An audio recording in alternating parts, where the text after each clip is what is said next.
Hi, my name is Shelley Casey and this is my exploration of the SAMR model, or as I like to call it, not the same, redone. For those of you who are new to the model, it's a way of looking at enhancing technology use in teaching and learning. And you sort of have these different entry and exit points. So in the enhancement level, you have substitution, where you pretty much take the existing task and just use technology instead. You have augmentation, where you do the same thing, but there is an improvement in what you're doing. And then you move into the transformational stages, which are things like modifying the task. So the task is redesigned, and often the output or the product is quite different. And then the redefinition, where you actually get to do tasks which previously you would not have been able to do had you not had this technology. So that's possibly the fastest introduction to SAMR ever. So this is what I do with staff when we start using technology, particularly for those who are a little bit reluctant or uncertain of how to actually start getting that into their classrooms. So I often suggest we take a single task, and we start with one because it's manageable. And often what we learn from the single task can be applied to other things. And I also workshop it, so it's not just myself and one other person sitting there coming up with ideas. We often run it past the curriculum team or the year level team and see what ideas are out there or what things people are willing to have a go at, because often they have brilliant ideas that perhaps they haven't tried themselves, or often I've found that people want to get on board when they hear what another teacher's doing, and then instantly you have a bit of a professional learning team happening. So in this case, I picked a Unit 3 glossary task. This came about because the school was looking at improving literacy, and one way to do that was to develop glossaries for every single subject. It helped the students develop their subject-specific vocab. It also meant that they had the vocabulary and the specific language that meant they could write sophisticated responses. So just quietly, we use a glossary every single lesson. I also thought it's really good for Units 1, 2, 3 and 4. I didn't just want to pick a task which had such a minimal impact on the teaching and learning. I wanted something that was ongoing. And I really valued this idea of making it accessible for more students. And you'll see how I do that when we get to breaking it into those stages, SAMR. Before we even began though, this is perhaps one of the most important things that staff need to understand. They need to know why they're integrating the technology for this task. In our case, part of it was every single teacher was told that they had to go and create glossaries, and I wanted mine to stand out. I wanted the students to use it, I wanted them to interact with it, and I didn't want to bore them silly, because often that can happen with tasks like glossaries. I also thought it's a fantastic way to get them engaging with the classroom when you get up to that redefinition stage. So we start with substitute and augment. Now, just before I get into these, this isn't the way you necessarily develop a task. You don't have to move through attempting substitute, attempting augment. You can start where you like. You can come out of this model where you like as well. It's just about thinking and then perhaps making steps to keep growing that task. So a substitute task might look like just typing up a glossary, or you might access existing glossaries online through the Class Edmodo site, things like that.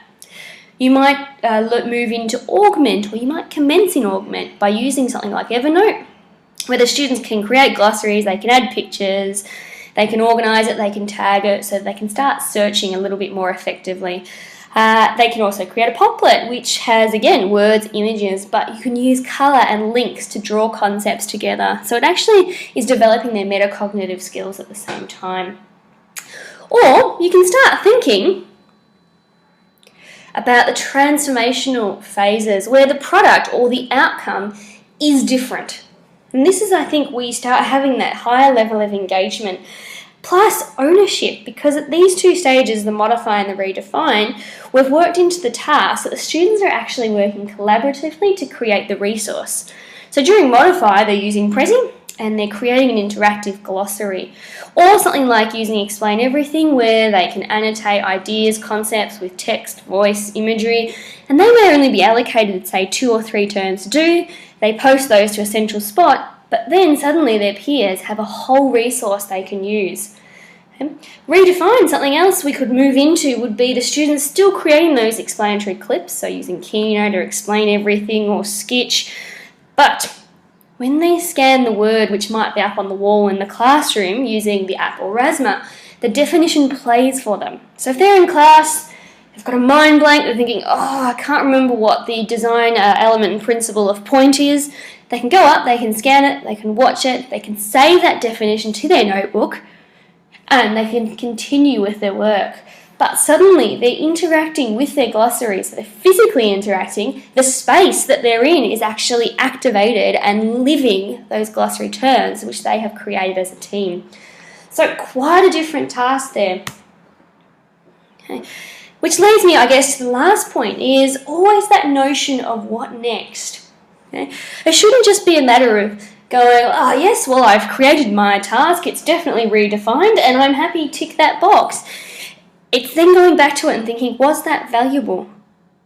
Did that actually enhance the learning of my students? Has it had an impact on their results, on their academic understanding? They're all really important questions. The second question there is, what do learners think?